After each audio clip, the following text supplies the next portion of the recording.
Hello बच्चों, आप सभी का स्वागत है अपने एनएस कोचिंग सेंटर चैनल में। और आज लेके आए हैं महत्वपूर्ण प्रश्न जो परीक्षा के दृष्टिकोण से अत्यंत महत्वपूर्ण है और 100% चांस है कि ये क्वेश्चन आने की संभावना अत्याधिक है। चलिए समय की बर्बादी ना करते हुए ये महत्वपूर्ण प्रश्न समझते हैं। क्वेश्चन है आपका, चीनी अर्थव्यवस्था किस प्रकार नियंत्रित अर्थव्यवस्था से भिन्न है।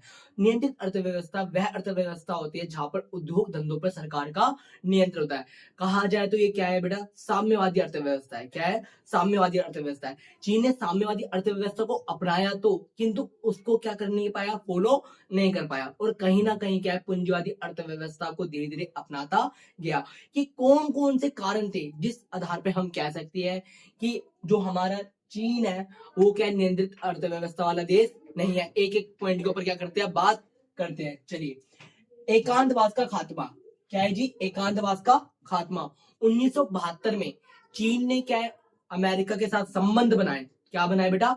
1972 में अमेरिका के साथ संबंध बनाए। आपको पता है साम्यवादी देश पूंजीवादी देशों के साथ संबंध नहीं बनाते, व्यापार तक नहीं करते, किंतु 1972 में सोवियत संघ को बिना बताए चीन ने क्या है, संबंध बनाए। किससे? अमेरिका से। कैसे संबंध बनाए? व्यापारिक संबंध बनाए। चीन का परिवर्तन करता बेटा, हेडिंग के अंदर आपकी जाननी चाहिए ताकि पेपर वाले को आप आराम से इम्प्रेस कर सके। ठीक है जी।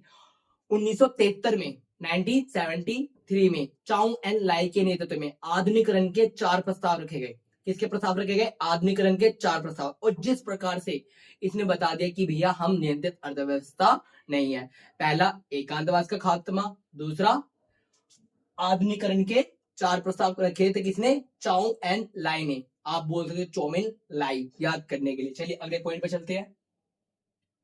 खुले द्वार की नीति। 1978 में चीन के जो नेता थे देंग शाओपिंग, क्या नाम था बेटा? देंग शाओपिंग। इनके नेतृत्व में खुले द्वार की नीति अपनाएगी, ओपन डोर पॉलिसी अपनाएगी। मतलब सभी के लिए क्या करेंगे? व्यापार करेंगे। अपने देश के अंदर क्या, सभी देशों के साथ क्या करेंगे? व्यापार करेंगे। ये नीति किसने अपनाई थी? देंग शाओपिंग ने अपनाई थी। चलिए एक मिनट।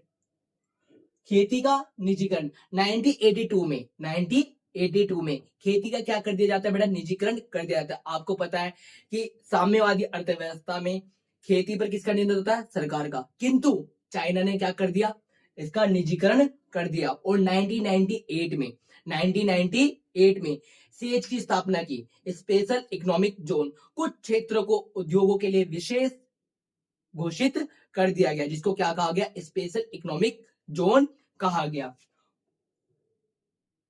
डब्ल्यूटीओ। चीन 2001 में क्या है, डब्ल्यूटीओ का सदस्य बन जाता है। चीन डब्ल्यूटीओ का सदस्य कब बनता है? 2001 में बनता है। और चीन ने धीरे धीरे क्या है, साम्यवादी अर्थव्यवस्था को छोड़ के पूंजीवादी अर्थव्यवस्था को अपनाया। तो उसके क्या क्या परिणाम आए, चलिए एक एक परिणाम के बारे में बात करते हैं। कृषि तथा आय रिकॉर्ड तोड़ वृद्धि, मतलब एग्रीकल्चर डिपार्टमेंट में वृद्धि हुई और उसकी जीडीपी में वृद्धि हुई। ग्रामीण उद्योगों की संख्या में इजाफा।